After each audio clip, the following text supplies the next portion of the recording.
Okay, factoring polynomials is just the inverse of multiplying them. So we talked about multiplying polynomials, and now we're going to go backwards with that, which is factoring, which is taking a polynomial and writing it as a product of factors.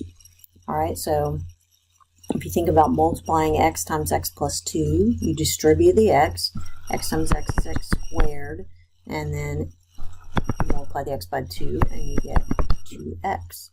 Or if you multiply something like x plus 2 times x plus 3, you FOIL it out, you've got x squared plus 2x plus 3x plus 6, and then you add the like terms and you get this.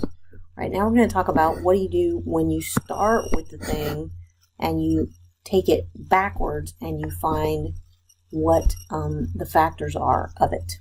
All right, so you always look for common factors, first of all, in your terms. So you've got two terms here in this polynomial.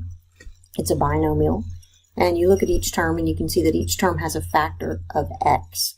All right, so you can factor that x out and then write what's left.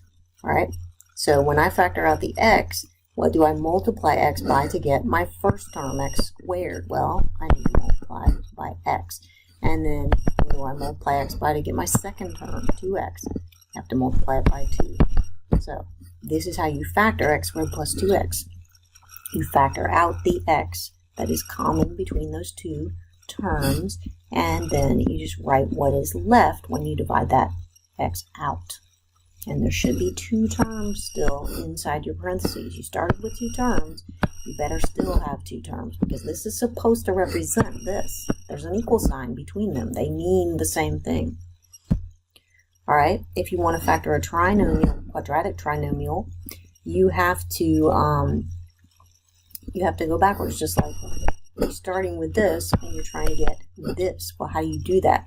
Well, we're going to get to that, but let's just move forward a little bit.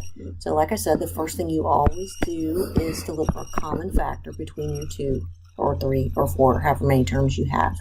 All right, so AB plus AC, they both have a factor of A. So if you factor that A out, look at each term and see what's left. If you factor out the A from AB, you have B left. If you factor out the A from AC, you have C left. All right. So if we look at these two expressions here, a and b in these examples, you look at these two terms, 6x cubed and 4x. What do they have in common? Well, 6 and 4 have a common factor of 2, and x cubed and x have a common factor of x. All right, so what's left in the first term? If you factor out a 2, you're going to have a 3 left because 2 times 3 is 6. And if you factor out an x, you're going to have an x squared left, because 2x times 3x squared is supposed to equal 6x cubed, and that's exactly what it does. The second term is 4x. All you need to do is multiply by 2. 2x times 2 gives me my 4x. So I have factored out the common factor there. In these three terms, the common factor is going to be 4 or negative 4. Either way. But I'd rather factor out the negative 4 because that way I get a leading coefficient that's positive in my first term. So if I factor out the negative 4 from negative 4x squared, what's left? X squared, because you can multiply those together to get that. Second term is 12x. I got to multiply by negative 3x. Negative 4 times negative 3x is positive 12x. And then negative 16, so I just 4 plus 4. Make sure they're the same number of terms here as there are here. Don't lose any. Because when you multiply this out, it's supposed to equal this. That's what factoring is. All right, let's remember, we have some commonly occurring polynomial forms which can be factored. Difference of squares, we've already said, can be factored into u times v, u plus v times u minus v. Conjugates give you a difference of squares. All right, so when you have 9x squared minus 4, and you want to factor that into two conjugates, you need to know what squares you're talking about, because it's supposed to be something squared minus something squared. Right now, that's not really what you have. It's supposed to be something squared minus something squared. All right, well, 9x squared is 3x. It's squared. That's how you get 9x squared. You square 3x. And then 4 is 2 squared. So before you start factoring, you need to make sure you know what what your u is and what your v is. All right? So write it as 2 conjugates. 3x plus 2, 3x minus 2. That's how you factor that. A perfect square trinomial can be factored. When you see this pattern here, u squared plus 2uv plus v squared, you should remember that's u plus v quantity squared. That was what we talked about on the video before this. All right, so when you see something like this where the constant is the square of half of the middle term, that should cue you in that is a perfect square binomial. Same thing with a trinomial that has the minus sign there. It's going to be minus v squared. So when you see something like this, you're going to know that's minus v squared. The sum and difference of cubes can be factored, even though the sum of 2 squares can't be factored. The difference of 2 cubes and the sum of 2 cubes can be factored. The sum of 2 cubes is equal to u plus v times u squared minus uv plus v squared. And the difference of cubes looks almost exactly the same, except the minus sign comes first.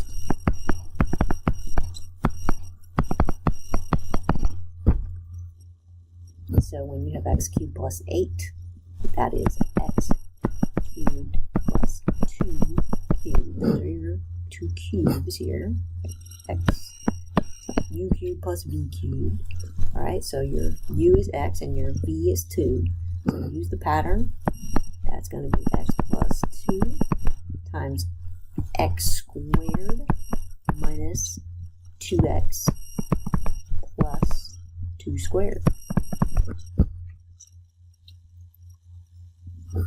And then for a difference of cubes, here you've got a difference of cubes. What are the 2 cubes? Well, this is supposed to be something cubed and something cubed. 27x cubed is 3x, the quantity cubed. Because when you cube 3, you get 27. When you cube x, you get x cubed. And then 1 is just 1 cubed.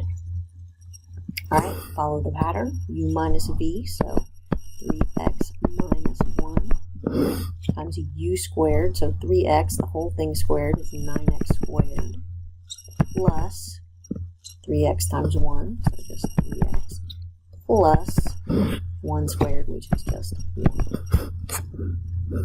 All right, so those patterns, you should be able to recognize them. Now, when we factor any quadratic trinomial, which we're going to be doing to solve quadratics, we have to notice what happens when you FOIL 2 binomials. All right, what happens when I multiply 2x plus 5 times 3x plus 1? All right, I multiply the 2x times the 3x, and I get 6x squared. Multiply the 2x by 1, I get 2x. 5 times 3x is 15x. And then 5 times 1 is 5. If I add the like terms, I've got 6x squared plus 17x plus 5. So what's going on here? Well, if I look at this, I see that the 5 and the 1, okay, something weird happened again. Let's go back. Okay, you notice that the 5 and the 1 multiplied together gives me my constant. The 2x and the 3x multiplied together gives me my first term. And then the middle term is going to be the sum of the product of the outer and the inner. So 2 and 15. All right, so that's seeing kind of how that works is going to help me when I want to factor a trinomial. Because I can see that what I've got to do is I've got 2 binomials where the first 2 numbers have to give me the coefficient on my leading term. All right, so in this case, it's just 1. So 1 times 1. So x, 1x times 1x is there. And then these last 2 numbers have to multiply together to give me that 12, because that's the last thing I do when I FOIL. So when I multiply those last two numbers, it needs to give me 12. So there are a lot of choices because 12 has a lot of factors. So could be 1 times 12, could be 2 times 6, could be 3 times 4. Don't know which one it is, so I just have to kind of do trial and error. But I know that my middle term is 7. All right, so I know when I add my inner and my outer, I get -7. So the only thing that reminds me of 7 is 3 and 4, because 3 plus 4 is 7. So I'm going to try the 3 and the 4, and then I just need to figure out what signs to put in, either plus or minus. All right, so I know I need a positive 12, so they either have to both be negative or both be positive. Since I need a -7, I'm going to say they have to be negative, and that's going to work, because when you FOIL that, you're getting x squared, you're getting minus 3x minus 4x. That gives me my minus 7x, and then -3 times -4 is positive 12. So this is how we choose what goes into the two binomials that we're factoring out. All right, so here we're going to factor this one. We've got 2x squared. There's only one way to write 2, and that's 2 times 1. So it's 2x and then 1x for my first term. Second terms have to multiply together to give me 15, -15. So one's positive, one's negative.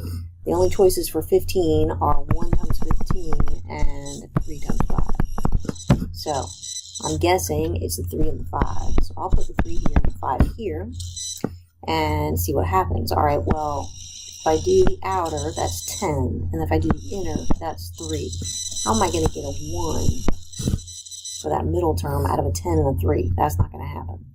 All right, so that's not going to work. So this is trial and error. You have to try it and see what happens. So the 3 and the 5 don't work, but maybe they work the other way around. Maybe I can put the 3 here and the 5 here. So let's see. Well, that means the outer 2 times 3 is 6, and the inner 5 times 1 is 5. So a 6 and a 5 can make that give me a positive 1 for that middle term by making the 6 positive. So 2 times positive 3 is 6, and the 5 times 1 negative. So 6 minus 5 gives me a positive 1, and -5 times 3 gives me my -15. So everything works out. It's kind of like a puzzle that you have to kind of figure out what goes in there. All right, but here we've got 12x squared plus 7x plus 1. 12 has lots of factors, like I said, there they are. And, so we could put 12x times x, or we could put 2x times 6x, or we could put 3x times 4x. Again, I'm seeing this 7, and it's making me think that there'll be 3x and 4x. Then my constant term is 1, so the only product that gives me 1 is 1 times 1. So I know those numbers have to both be 1. And then the outer is 3x, inner is 4x. I need a positive 7x, so both need to be positive. All right, so you're unfoiling your trinomials, what you're doing when you're factoring like that. All right, one more problem and we'll be done for this week. Factor by grouping. This is something that I don't do very often. It doesn't seem like it comes up all that often, but sometimes it does. And that is when you have a polynomial that has a lot more or more than 3 terms. One possible way to try to factor it is by grouping. All right, and that means you just look for things that have common factors and group them together. So I might look at these two things and say, okay, well, they both have a factor of x squared. So I could just take that part and factor out an x squared, and what I'd have left would be x minus 2. All right, now I'll look at these two terms and say, okay, well, they have a factor of 3. I can factor out 3, and what will be left is x plus 2. I mean, x minus 2, I'm sorry, because I'm putting that minus sign out in front of the parentheses. So that should be, so that's negative 3x minus 6. I'm sorry, it should have been minus. I don't know what I'm thinking. I'm getting black. It's like 12 o'clock at night. All right, so, yeah, minus. All right, so now you see what happened is that now there's just 2 terms here, and they both have a factor of x minus 2. So I can actually factor out x what am I left with? I'm left with x squared minus 3. So I did get a product of two binomials by doing that factoring by grouping. So sometimes the book will create problems that work out like that.